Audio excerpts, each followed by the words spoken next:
About to be a movie. About to be a movie, man. Let's do it. I never turn from a fight. I switch your lights off goodnight. I'll rise on up like the tide.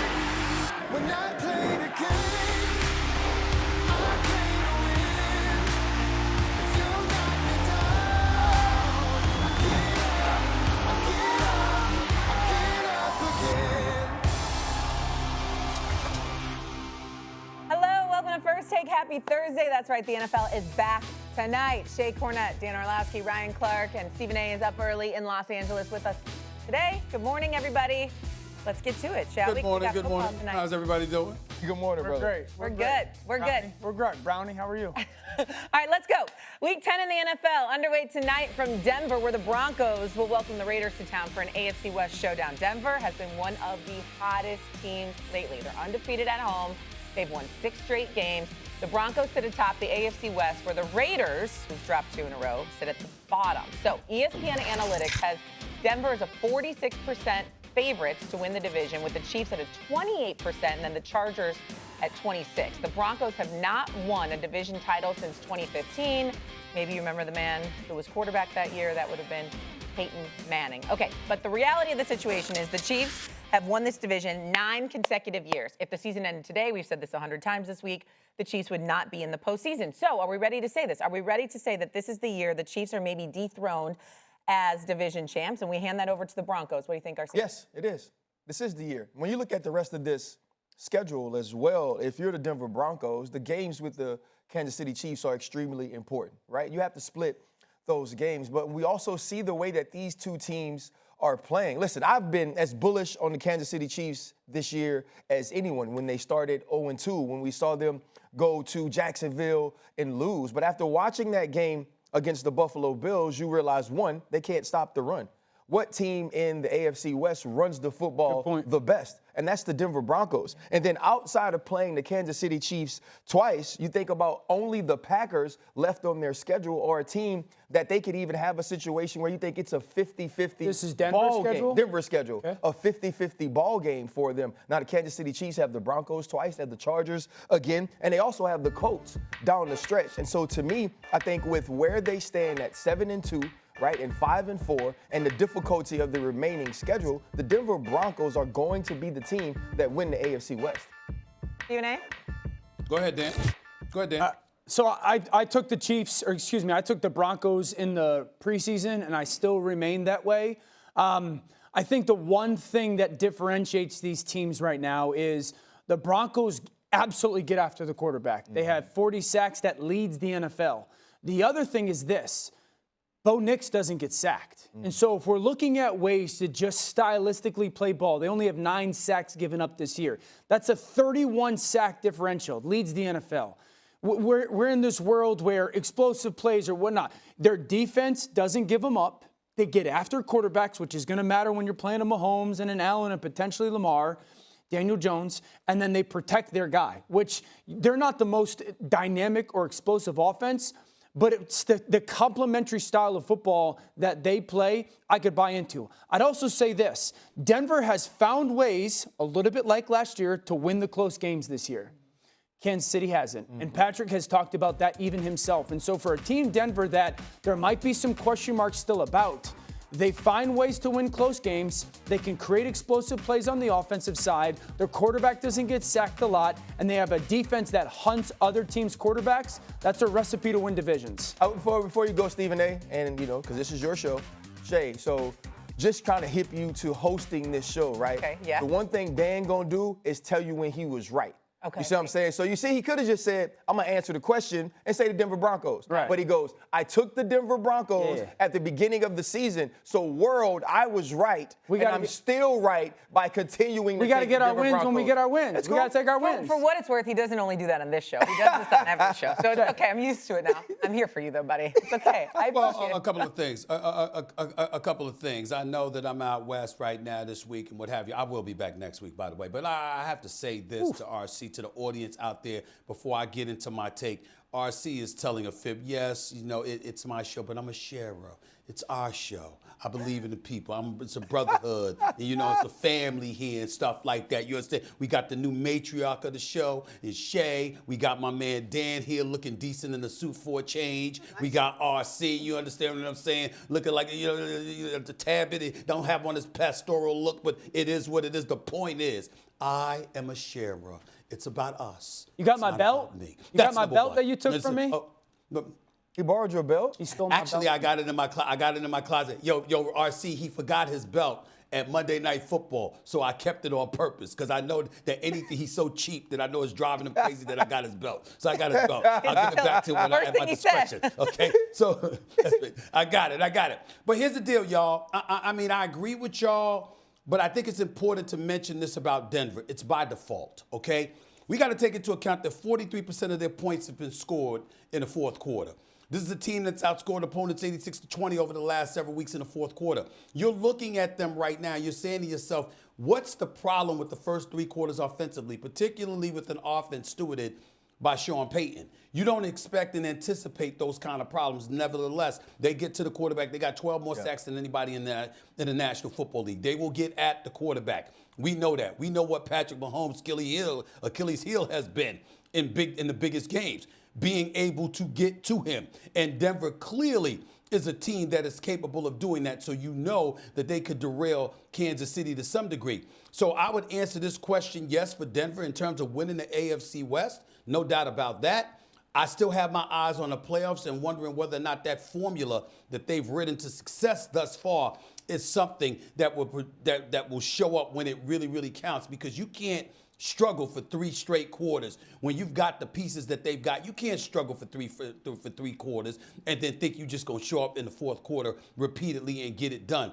As the competition stiffens, you're not going to be able to get away with that. That's my trepidation about Denver, but they are 2 games ahead of Kansas City at this particular juncture. Their schedule is relatively easy compared to a lot of other teams in the National Football League, even though I know they got to face Kansas City down the road. I'm of the mindset they can win the AFC West this year and ultimately derail Kansas City's nine-year winning streak in terms of controlling the division. That's why the phrasing of the question matters, though, Shay, because we could get to the playoffs and the Denver Broncos could be the AFC West champions, and I still feel more confident in the Kansas City Chiefs advancing in the playoffs. Exactly. Right? Like, so it's a different question. You're obviously going to look at what the Broncos have done this year, and you're going to say, okay, what games did you dominate? Okay, you dominated the Cowboys. You dominated the New York Jets. Right. You were behind to the New York Giants on your own field in the fourth quarter. And so there's not this ton of confidence in the way that they're operating. But when you look at the individual pieces of the Denver Broncos, like Dan said, the ability to get after the quarterback. When you get into the playoffs, when there's Lamar Jackson and there's Josh Allen and there could be Justin Herbert, that's at a premium. The Kansas City Chiefs don't do that right now. That's why Josh Allen was basically perfect in this game, right? Because you couldn't put any pressure on him. The Denver Broncos won't allow that. Right. The Denver Broncos can run the football. And I get it. You're watching the Denver Broncos against the Houston Texans for 3 quarters, and you're either saying to yourself, okay, this Texans defense is absolutely berserk and out of its mind, or the Denver Broncos have issues early in the game. And I think it was a mix of both. Yeah. And so is there trepidation about the Denver Broncos winning the Super Bowl? Absolutely. But when we look at the stretch run of this season to win the West, they have to be the favorite. Yeah, I agree. So realistically, because I think your schedule point is spot on, I expect Denver to be 13-4 at the end of the season because of the split with KC at worst, and then maybe a Green Bay loss. Yep. Kansas City, I think they're going to be around 11-6, 10-7. So to win the West, I think it's Denver's division. This is what I'd say about Denver when it comes to, because Stephen A., I understand your playoff point and all that. The defense, no question. The offense, and we were talking about this the other day.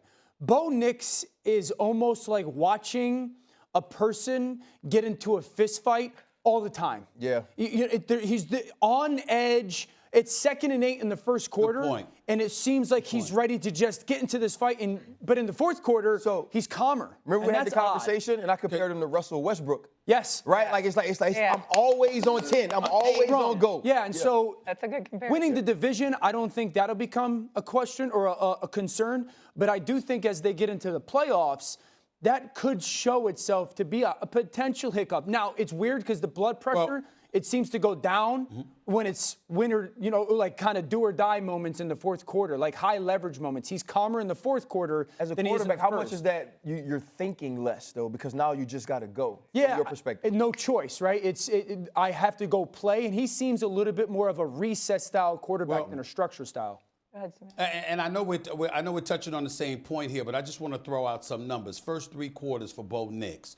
5.8 yards per attempt, 10 touchdowns, 5 interceptions, or 10 touchdowns to 5 interceptions, and an 81.6 QBR, quarterback rating. I'm sorry. In fourth quarters, numbers jumped to 6.9 yards per attempt, 7 touchdowns, just 1 interception, and a 105.3 rating. I guess what I'm asking, Dan, is how do we explain what that kind of discrepancy in the fourth quarter compared to what you're doing in the first 3 quarters consistently? It's not like you grab some median average or something like that. Like consistently, this is the struggle all over the first 3 quarters. Consistently, this is what he does in the fourth quarter. How do you explain it? I'd say he's this recess-style, high-strung athlete. And so early in games, the adrenaline is so intense for him. And he's been this way since he was at Auburn and the SEC. He's just like that style of player. And I would tell you as a quarterback, I think it might be better. He might be one of those guys that, like, you run him early in games and you get him hit rather than get him going with the completion. Sean Payton's style is get you going with the completion. So they're still trying to figure that out. And then in the fourth quarter, I think the athleticism and the competitiveness takes over into RC's point of, I'm just playing right now as a 8-year-old on the playground rather than I'm in the NFL. Here's what bothers me about what you just said. If there's anybody that we would trust to see that early and remedy that, it would be a Sean Payton. Sure. Like Sean Payton's coaching Drew Brees all of these years, and Drew Brees, obviously one of the great passers of our time. He was not the most athletic dude in the world in terms of running with the football, being a dual threat. He can't scamper for 25 yards the way Bo Nix did last weekend, right? So if you're looking at it and you're saying, okay, I'm Sean Payton, I know what I'm doing here, you would surmise that somehow, some way, he would figure it out much earlier than he has in that regard. You're not going to just sit up there and say, we found a way to win games. You're going to notice this ain't going to work. This recipe ain't going to get it done for us. We've got to remedy this situation. And for some reason, that hasn't been the case. That's my concern personally. Yeah. It just is. We'll have a good litmus test between these two teams next week. Kansas City's on a bye this week. Obviously, Denver's going to play Thursday night tonight. They'll be both coming off rest, and then they play each other a week from now. Monday Night Football. Packers will welcome the Eagles to Lambeau Field. Philadelphia will be coming off a bye week and have a few new faces that they obviously added at the trade deadline, as we've talked a lot about. The Packers, on the other hand, coming off just a terrible loss to the Panthers at home. They're also very banged up. However, the Packers enter Monday's game against the Eagles with a better than 50-50 shot to win the North. But it'll go up 10% with the win. It'll drop 10% with the loss. Packers and Lions will meet again on Thanksgiving. We'll look forward to that. Monday night, though, you could argue the Packers have the 2 worst losses in the NFL this season, with the Browns and then the Panthers loss. You could argue that. True. So now, is this a must-win against the Eagles on Monday night for the Packers, Dan? God, no. If this team loses, they're 5-3-1. The Packers are going to be in the playoffs. I'll reiterate, I think 6 out of the 7 NFC playoff teams are already locks. The Packers are one of them. I think when you just take the totality, and Shay's right, those losses bad, but if we just look at the body of work through, 8 games, this is really a top 5, top 6 offense. Jordan Love is a top 5, top 6 quarterback, even though last week did not play well. And it's a defense that just does not give offenses big play opportunity. In the grand scheme of football, if you get an offense that's playing top 5 level, and you get a quarterback that's playing top 5 level, and you get a defense that doesn't give up explosive plays, they're going to be in every football game and capable of beating absolutely everybody. Are the Packers perfect? No question, no. Okay, their offensive line's got to play better. But this isn't a must-win. If they lose this game, they're still going to be very much so in the division race, and they'll absolutely be in the playoffs. That's too much logic, too much rationale, right? Too much, I can look at the schedule because I'm extremely intelligent, and the Green Bay Packers are going to get into the playoffs. So you're saying must-win? Yeah, it's a must-win. And it's not a must-win from the standpoint of the season's over if we don't win it, right? But there's also this thing, we can lose to anybody. And when I say anybody, like they can No, legitimately literally anybody. walk into any stadium and be beat. Those aren't normally the feelings we have about Super Bowl teams. That's fair. And you know what? Like, good teams have an off day. We could go to Cleveland. It's a nasty place to be. Yeah. Myles Garrett is really good. Matthew Golden catches the deep ball, steps out of bounds when maybe we could get down the sideline. Like, some things don't work. Cool. That's all right. But you can't go get 40 on you with the Dallas Cowboys, right? Against the Dallas Cowboys, knowing how that team's going to be prepared for that game. You can't allow Carolina, and God bless Carolina, Rico Dotto, Bryce Young. Yeah. This is like the type of team you root for. Like, Sure. Dave Canales looks like that guy from New Girl, right? The actor, I don't know his name. Right? So like, when you look at that team, You're you're watching New Girl? So you look at that team, he's also in the neighborhood. You look at that team and you're like, oh my goodness, how does this happen? How do you lose to the Carolina Panthers? How do you get in the red zone and not score points? Turnover on downs, penalties, like all these things happen, fumbles. And so, yeah, you got to go win it because you got to go show me you can beat a good team. Like the Lions win has worn off for me. I'm like, Sure. whatever, right? Sure. That Sunday Night Football win where Jordan Love completes 20 passes in a row, cool, that's good. But you got to show up every week to be a champion, to be a great team. And to go out and beat the Philadelphia Eagles and put that on your resume, I believe that's huge for this team. And if you don't, questions begin to be asked within the locker room. I'll be damned if they begin to be asked. They're already being asked. They've lost to Cleveland and Carolina on this squad and gave up 40 and walked away with a tie against Dallas. Those are the blemishes on their record this season. There's already questions, okay? So if you lose to Eagles, it's just going to be additional questions piled on top of that. But it's still going to be question marks. I'm just looking at this schedule, and this is the biggest reason I feel like I totally agree with RC on this, Dan, about how they need to win this game. Look at what they have. Listen, yeah, you got a road game against the New York Giants. We can't rule that out considering that you lost to Carolina and Cleveland, okay? But then you got a home game. That's against Minnesota. That's a division rival. You got to deal with that. You got a road game against Detroit. You got a home game against Chicago. You got back-to-back road games against Denver and Chicago. I look at all of those things with Green Bay, and like RC said, who can't you lose to? You could lose to that. And by the way, when we're talking about Green Bay, you got to remember, part of the reason we're looking at them as a Super Bowl contender legitimately is because of what we saw them do on opening night against Detroit, how formidable they looked. You know you're at Lambeau Field. That's going to give you an edge. How much faith are you going to have with them on the road when you're going up against some of these teams? If you lose a game like Monday night to Philadelphia, if you end up looking up at Detroit because Detroit's going to capture the NFC North instead of yourself, then you're talking about going into a wild card situation. You're talking about being on the road, which brings into question a guy like a Jordan Love and what's he going to do, when's he going to show up, etc. And oh, by the way, he's not going to have his boy Kraft, who's out for the season, because of the ACL injury. So I look at it from all of those standpoints and I say, look, you got to show up Monday night on your home turf against the Philadelphia Eagles and let everybody know who the hell you are. Well, okay, let me ask you this, because you said the questions are being asked, are already, I sound like it's sealed, are already being asked. What questions do you have about this team, Stephen A? Realistically. Well, the question you have about this team is whether or not Jordan Love is going to show up and handle his business in big moments. Yes, that's a question about Jordan Love. You trying to tell me there's no question about Jordan Love? He's as good of a Are you trying to tell me there's no question about Jordan Love? Excuse me? I'm sorry. What'd you say? He's as good a fourth quarter quarterback when it matters. Was he great against Cleveland? Was he great against Carolina? No, but what? So the other games don't matter? I'm just saying. Like the other games don't exist? I'm just saying to you, nobody looks at Jordan Love and says the brother can't play. Nobody looks at Jordan Love and says he's never shown up. What I'm trying to tell you is that, has he been a model of consistency? No.